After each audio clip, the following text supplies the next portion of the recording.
Obrigado por essa oportunidade e também maravilhado estou por terem lido a carta. Eu pensei que a carta fosse de fato uma carta mesmo que colocasse assim, religião, grande problema. É simplesmente uma carta. Começaria por uma pergunta simples para que eu tenha um ponto de partida. Quem foi este rei?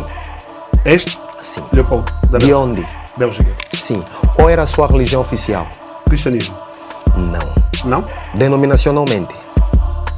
Oh, Ele representava a Igreja Católica.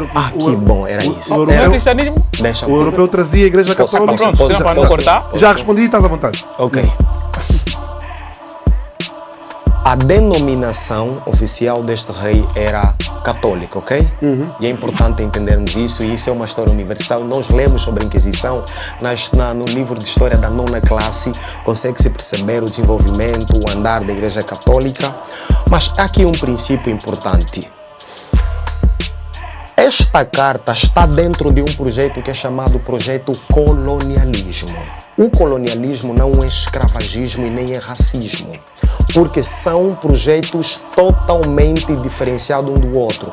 Porque a ideia do racismo, essa superioridade de raça, inferioridade de raça, surge à base do estudo de um cientista que decidiu estudar sobre as propriedades, a diferença, as capacidades, essa harmonia que se tem. Deixa-me estudar qual é a potencialidade desta raça e qual é desta.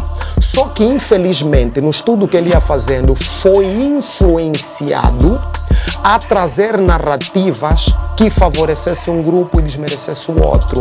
Foi ali então que ele foi levado a dizer que o pessoal de raça preta, de cor, pessoal de pele preta é inferior e só servem para isso e tal, aquilo, ok? Aí então se estabeleceu o racismo como uma corrente de pensamento.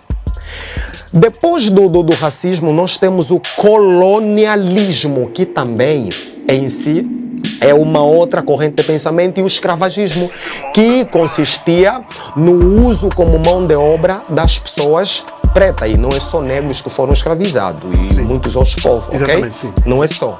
Então, esta carta está dentro dos três princípios, porque nós não somos únicos, porque a ideia de colonialismo não só foi abraçado pelos portugueses, não. Eles não foram os únicos que colonizaram, que escravizaram. Tanto é que o rei Leopoldo não era português. Sim, ok, não era. Então quero fazer perceber que essa corrente de pensamento foi abraçado por muitos. E neste contexto precisamos entender o seguinte: a colonização consistia em, primeiro, isso não se tira da história, é um fato, é real. Primeiro, controlar e ter supremacia sobre um determinado povo. E para que isso fosse feito dentro do projeto colonialismo, era preciso que se tivesse determinados intelectuais como psicólogos, biólogos e filósofos. Filósofos para controlarem o pensamento, a forma de pensar. Porque a engenharia é tipo programa. Porque o colonialismo é um programa que se introduz na cabeça de alguém, suplementa a identidade dele e lhe coloca uma outra identidade. É tipo um microchip. Essa era a ideia do colonialismo. Então, dentro desse projeto colonialismo, o que eles utilizaram? Todas as ferramentas possíveis que poderia fazer com que o homem, de alguma forma, fosse moldado, que é a sua visão sobre Deus, a sua visão sobre a vida, a sua visão sobre si mesmo. Então, lá dentro, utilizaram ferramentas como religiosas, filosóficas, psíquicas e filosóficas.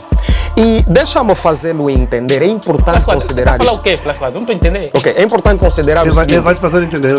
Dentro disso, o colono que chega em Angola e em outros países da África em que foi o português, ele trouxe uma das ferramentas que é uma religião, ok? Porque, como lemos na carta, eles sabiam, conforme eu havia feito a afirmação do William James, A questão de prática da religiosidade e divindade, todos os seres humanos já nascem. Essa questão de querer submeter a uma identidade superior é extremamente natural.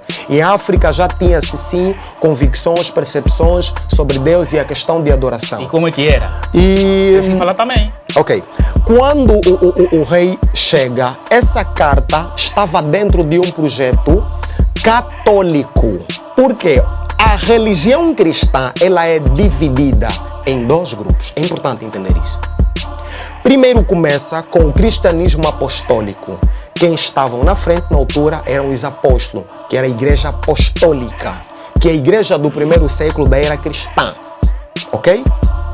Depois, quando começou a perseguição, houve aquela dispersação do cristianismo, porque eles estavam em um processo da pregação do evangelho e tinham que chegar até os confins da terra, e quem inaugurou isso foi uma determinada perseguição.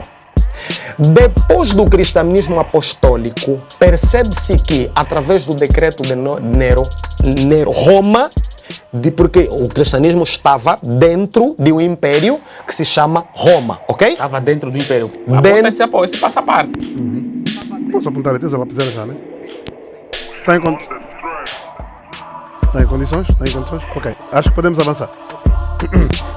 Então, o cristianismo estava dentro do império, porque Cristo nasce na época do Império Romano, ok? Dentro disso, o que aconteceu? Houve perseguições no seio cristão através de Roma. E depois aconteceu a perseguição dos cristãos através do primeiro decreto de Nero, onde ele mandou exterminar todos aqueles que não se submetiam aos seus mandos. E isso é histórico, as pessoas sabem, na história universal se estuda quem é que acabou com o cristianismo. Depois do cristianismo for praticamente banido, houve uma concessão. O que aconteceu? Com sangue não conseguiram vencer totalmente o cristianismo. Então foi feito a suplementação do cristianismo através de concílios. Através de concílios, que no tempo de Constantino, o Constantino não entendia nada sobre cristianismo, porque ele foi mitraíta. Ele foi analfabeto no tocante à questão da religião cristã, que derivava aqui, que era uma mistura também com o ensinamento dos judeus. Então, diante de tudo isso, o que aconteceu? O cristianismo misturou-se com o mitraísmo, que deu a origem a uma outra religião, que é o catolicismo, que é veja que está dentro de Roma, que é uma religião direcionada pelos papas, onde o papa se apresenta como vicarius filii Dei, o substituto do Filho de Deus. E o que aconteceu? O cristianismo foi atacado. Os princípios cristãos foi suplementada a Bíblia, eles não podiam ler a Bíblia, houve perseguições por causa da Bíblia. Só que dentro de Roma mesmo, esse cristianismo já catolizado, por terem tirado a Bíblia, aí acho que já ouviu falar sobre a idade da escuridão, né? Houve uma densa escuridão, por quê? Grande parte das respostas que se dava ou eram bíblicas ou então científicas. O catolicismo, na intenção de controlar todo mundo que tivesse uma determinada luz, ele controlava a luz da Bíblia, a luz da ciência, a luz da filosofia. Tanto é que você percebe que a Igreja Católica Romana também perseguiu muitos filósofos. E como sabiam que a Bíblia tinha luz, de alguma forma, para elucidar o ser humano e torná-lo autônomo, e eles, como eram tiranos, tinham que controlar, tinham que manipular, não queriam que esse povo tivesse esse livro. Só que com o passar do tempo, houve muitos ativistas que começamos a chamar de protestantes. Eles começaram a se rebelar dentro mesmo da Igreja Católica Romana, a fazerem contexto. Surge o Pedro Valdo. Depois do Pedro Valdo veio William Tyndale, John Wycliffe, John Hussey. Já nos nossos meados, estamos a falar, por exemplo, estamos a falar de Martinho Lutero, que escreve a 95 teses na Basílica de São Pedro, contestando os erros da Igreja Católica Romana, e houve esse despertar. Por quê? O que eles fizeram? Colocar a Bíblia ao meio do povo, porque o catolicismo proibia que se lia a Bíblia, porque ele queria controlar o cristianismo, queria apagar da história praticamente, instituir um outro império que não tem a Bíblia. Essa era a ideia.